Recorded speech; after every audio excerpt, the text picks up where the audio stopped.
is really staticky today. I think I'm noticing it more because it's getting so long.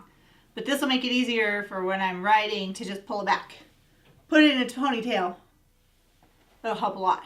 Welcome back to my riding lesson tips.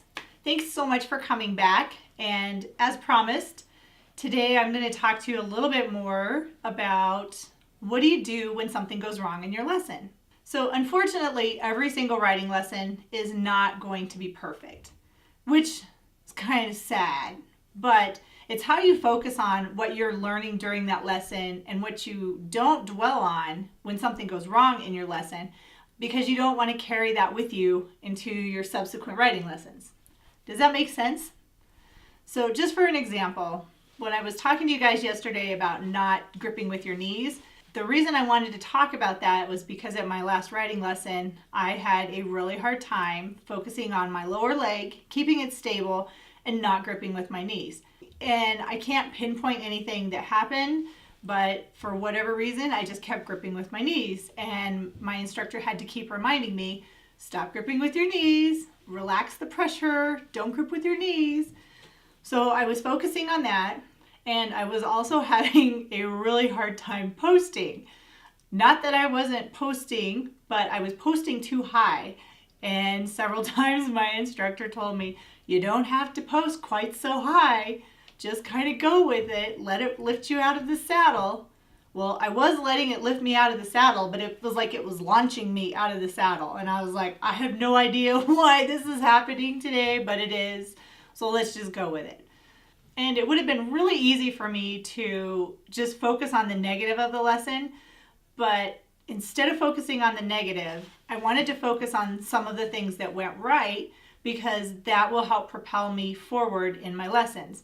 So even though it didn't last very long, but there was a couple of times when we were going over the trot poles, we had them set up like 2 here and then 2 going this way. And I would take Ringo, the lesson horse, in a circle over the trot poles.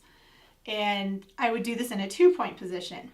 So there was a couple of times when I would go over the rail and then I would look towards the next rail and everything just clicked. I could feel it. It felt right. And at those moments, my instructor even said, yes, just like that. That's what you want to do. And I was like, this is awesome. So then I had some downtime in between that where I wasn't doing so well, but then I just kept going back to thinking what that felt like when I was doing it right and how it made me feel, because it did make me really happy that it was like an aha moment and I was getting it.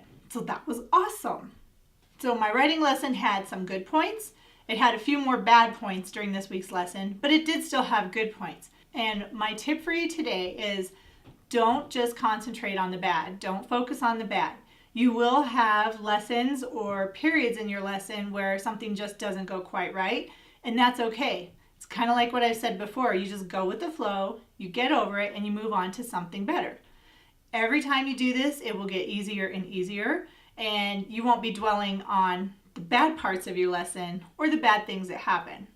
I know it isn't easy, and I know it takes time to do this, but I can do it, and if I can do it, I think you can do it too. So that is it for our writing lesson tip for this week. I don't know what I'm going to talk about next week. We'll have to figure it out. But until next time, stay passionate and enjoy your ride.